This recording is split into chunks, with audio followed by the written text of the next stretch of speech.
Hello সবাইকে, আসসালামু আলাইকুম। কেমন আছেন আপনারা সবাই? আশা করি যে যেখানে আছেন ভালো আছেন, সুস্থ আছেন। তো আজকে আপনাদের সাথে শেয়ার করব কুমড়া দিয়ে এই ছোট ইলিশ।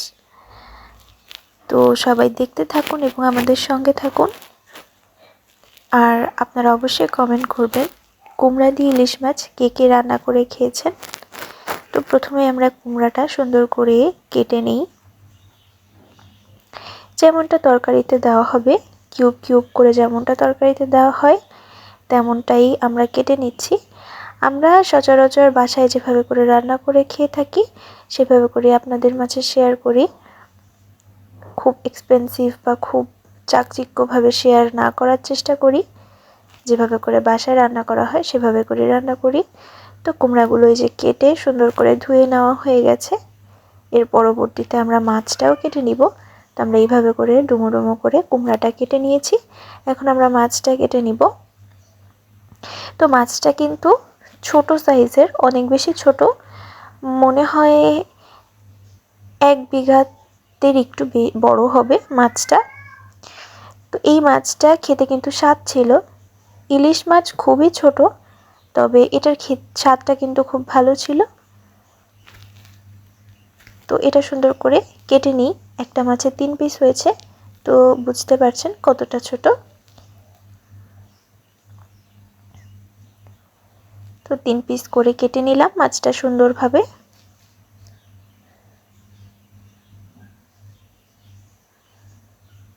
তো মাছটা আমাদের কাটা হয়ে গেছে, আমরা সুন্দরভাবে ধুয়েও নিয়েছি।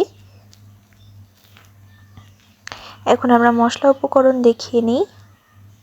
তো এখানে আছে পেঁয়াজ কুচি, কাঁচামরিচ কুচি, আস্ত জিরা, পেঁয়াজ কুচি, হলুদ আর লবণ। আস্ত জিরা এবং পেঁয়াজ কুচিটা আমরা ফুরানোর জন্য করেছি। আমরা এটা বেরেস্তার মতো করে ভেজে লাস্টে ঝোল দিয়ে মানে বেটে তারপরে অ্যাড করব লাস্টে একদম ঝোলের সাথে।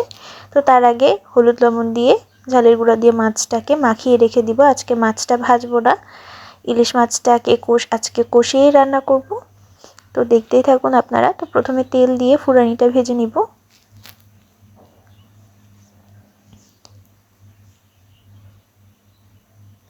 তো প্রথমে যে সামান্য পেঁয়াজ নিলাম, পেঁয়াজটা ভেজে নিব।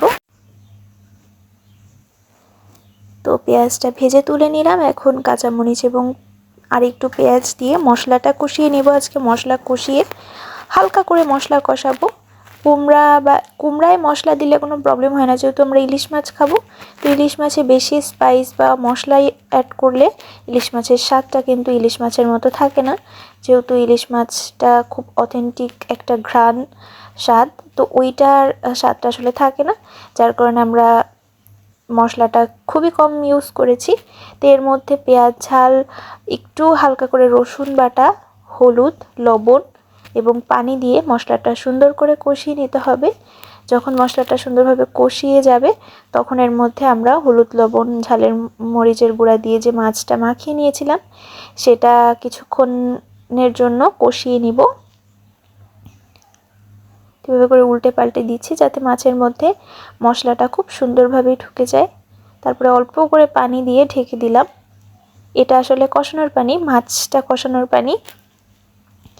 অল্প একটু পানি দিয়ে ঢেকে দিব 1 মিনিটের জন্য। তারপরে যখন মাছটা কষানো হয়ে যাবে মাছটা আমরা তুলে রেখে দিব, না হলে কিন্তু তরকারির সাথে দিয়ে দিলে মাছটা একদম ভেঙে যাওয়ার সম্ভাবনা থাকবে, ভেঙে যাবে। সম্ভাবনা থাকবে না, একদম ভেঙেই যাবে। তো মাছটা কষানো হয়ে গেছে, এখন আমরা তুলে নিলাম। তো সেই মশলার মধ্যে এখন আমরা কুমড়াটা অ্যাড করে দিলাম। কুমড়াটাও সুন্দর করে কষিয়ে নিব। কুমড়াটা খুব সুন্দরভাবে কষাতে হবে।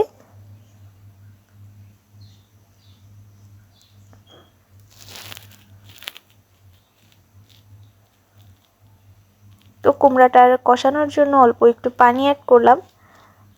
এই পানিতে একটু কষানোর পরে যখন একদম পানি টেনে যাবে তখন আরও সুন্দর করে কষিয়ে তেল বের করে তারপরে আমাদের ঝোলের পানি অ্যাড করে দিতে হবে, যতটুকু আমরা ঝোল খাবো। তো ঝোলের পানি অ্যাড করে আমরা কুমড়াটা ঢেকে দিব। 10 মিনিট পরে যখন ঝোলটা একদম ফুটে যাবে আর ঝোলটা কিছুটা টেনেও যাবে। তারপরে আমরা দিয়ে দিলাম মাছ। তো মাছ দিয়ে আরও 5-6 মিনিট রান্না করে যতটুকু আমাদের ঝোল প্রয়োজন ততটুকু করে নামিয়ে ফেলবো। তো আজকে ইলিশ মাছের ঝোলটাই রাখবো। এই ঝোলটা একটু ঝোল ঝোল হবে তরকারিটা। তো এটা যখন হওয়ার পথে তখন এই পেঁয়াজ ভাজি এবং জিরাটা একটু ঝোল নিয়ে সুন্দর করে ব্লেন্ড করে দিয়ে দিলাম। তো কিছুক্ষণ ফুটিয়ে নিয়ে তারপর এটাকে আমরা নামিয়ে ফেলবো। তো এই যে আমাদের হয়ে গেছে মিষ্টি কুমড়া দিয়ে ইলিশ মাছ রান্না। ছোট ইলিশ সার্ভ করে নিই। তো আমাদের ইলিশ দিয়ে মিষ্টি কুমড়ার রেসিপিটা এই পর্যন্তই ছিল। আপনাদের যদি ভালো লেগে থাকে অবশ্যই আমাদের পাশে থাকবেন এবং রেসিপিটি শেয়ার করবেন এবং অবশ্যই বাসায় ট্রাই করবেন এবং আমাদের অনেক বেশি উৎসাহ জাগাবেন। আমাদের ফেসবুক পেজটি ফলো করবেন। Thanks for watching this video.